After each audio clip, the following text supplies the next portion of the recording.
Hi everyone! In this video, I'll show you how to fix screen flickering and flashing issues on any Windows PC or laptop.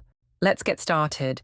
First, press Ctrl plus Shift plus Escape key to open the Task Manager. If Task Manager also flickers, it means the issue is likely related to your display drivers.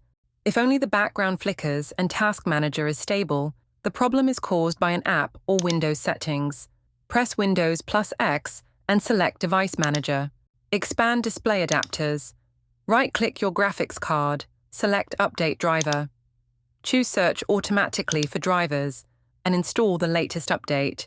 If updating doesn't help, go back, right-click again, and choose Uninstall Device. Check the box. Delete the driver software for this device and click Uninstall. Restart your PC. Windows will reinstall the default driver automatically.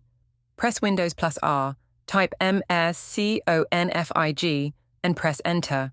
Go to the Services tab, check Hide all Microsoft services, disable suspicious or unnecessary apps, then click OK and restart your PC. Right-click on your desktop. Select Display Settings. Scroll down and click on Advanced Display. Reduce the refresh rate, for example, from 59.94 Hz to 60 Hz, and check if flickering stops. Press Windows plus S, type CMD, right-click Command Prompt, and select Run as administrator.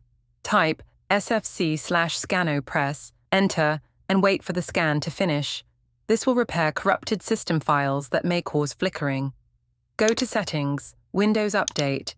Install all pending updates, as Microsoft often releases fixes for display-related problems. And that's it. If this video helped you out, make sure to like, subscribe, and tap the bell icon for more quick tech fixes. Thanks for watching.